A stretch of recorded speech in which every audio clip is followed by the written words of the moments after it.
करना चाहिए। परधर्म भयावह, दूसरे के धर्म को स्वीकार करना मानो भय को स्वीकार करना है। किसी भी प्रलोभन से बिल्कुल साधारण धर्म, लोकवत धर्म, असाधारण धर्म, अध्यात्म स्वरूप, भगवत प्राप्ति।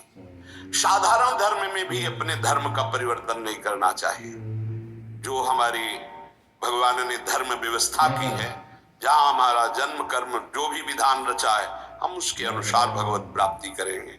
जो वर्णाश्रम के अनुसार व्यवस्था, उसके अनुसार हम चलेंगे। ये साधारण व्याख्या है। असाधारण व्याख्या है, कल चर्चा हुई थी, हम प्रभु के अंश हैं, हमारा स्व चैतन्य घन अविनाशी निर्विकार पर शरीर, स्वधर्म भगवत प्राप्ति, परधर्म भोग प्राप्ति। योग होना स्वधर्म है और भोगी होना परधर्म है। इसी से पता चल जाएगा कि हम स्वधर्म में हैं कि परधर्म में।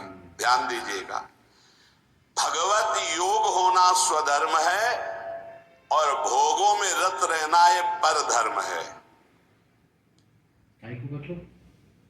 निर्लिप्त रहना भोगों से स्वधर्म है, भोगों में लिप्त होना परधर्म है। सबकी सेवा करना, कुछ ना चाहना स्वधर्म है और सबसे सुख चाहना ये परधर्म है। भगवत प्रेम होना स्वधर्म है, शरीर प्रेम, शरीर संबंधी रिश्ते नातों में प्रेम होना परधर्म है। निष्काम होना स्वधर्म है, सकाम होना परधर्म है। निर्मम होना स्वधर्म है, ममता युक्त संसार में बर्ताव करना परधर्म है। अनासक्त होना स्वधर्म है, आसक्त होकर भोगों में, शरीरों में, रुपया में, नाना प्रकार की सामग्री में परधर्म है। तात्पर्य, प्रकृति के संबंध को स्वीकार करके जो कुछ हो रहा है वो सब परधर्म है। परमात्मा के संबंध को स्वीकार करके जो कुछ है वो स्वधर्म है। क्या सुंदर स्वधर्म की व्याख्या है। स्वधर्म चिन्मय, चिदानंदमय, अविनाशी है। परधर्म जड़ धर्म है, परिवर्तनशील है, नाशवान है। प्रभु का अंश स्व, प्रकृति का अंश शरीर।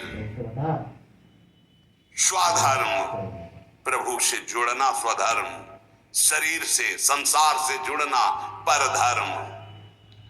शरीर संसार के भोगों की इच्छा परधर्म, भगवत प्राप्ति की इच्छा स्वधर्म। 6 महीने से YouTube शॉर्ट्स डालकर भी फेमस नहीं हुए और सब्सक्राइबर्स भी नहीं बढ़े, तो आप कुछ ना कुछ गलत कर रहे हो। चेतन स्वधर्म, जड़ परधर्म, परमात्मा स्वधर्म, प्रकृति परधर्म। बहुत सुंदर। इससे सुंदर व्याख्या स्वधर्म और परधर्म की मिलना कठिन है। परिवर्तनशील परधर्म, एक रस स्वधर्म। दो प्रकार की इच्छाएं होती हैं, एक भगवान की प्राप्ति की इच्छा, एक संसार की प्राप्ति की इच्छा। भगवान की प्राप्ति की इच्छा स्वधर्म है, इच्छा करना चाहिए। संसार की प्राप्ति की इच्छा परधर्म है, भयावह है, भय प्रदान करेगी, दुख प्रदान करेगी। कहीं कुधर्म को, अधर्म को, परधर्म को स्वधर्म मत मान लेना। दूसरे का अनिष्ट भाव, कूटनीति, आप अपने धर्म में इसे कुधर्म बना रहे हैं, ये स्वधर्म नहीं हो सकता। हमारे यहाँ देवता देवियों की, पशु की बलि चढ़ा रहे कि हमारे इष्ट कुल से चला आ रहा है, और प्रसाद में बोले ये स्वधर्म नहीं है, अधर्म है।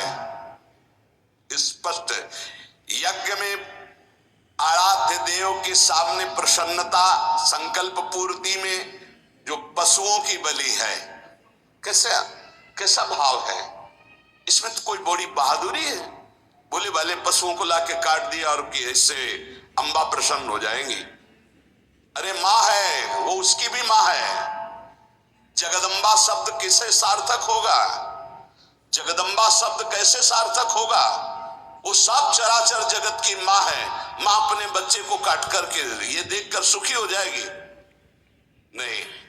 अगर सुखी होती तो जड़ भरत जी को जब काटा जा रहा था तो अम्बा जी काहे को विचलित हो गई? मूर्ति फाड़ के प्रकट हुए, काट के फेंक दिया सब अपने आराधना करने वालों को। ये स्पष्ट यहां आज्ञा है, किसी भी जीव को कष्ट देकर के, बलि आदि देकर कि हमारा स्वधर्म है, बोले यह धर्म है, स्वधर्म नहीं। दूसरे का अनिष्ट भाव, कूटनीति, दुख देना, नाना प्रकार के जाल में फंसा कर दूसरे को दुख देना, बोले ये कुधर्म है। मनमानी आचरण, शास्त्र विरुद्ध आचरण अधर्म है।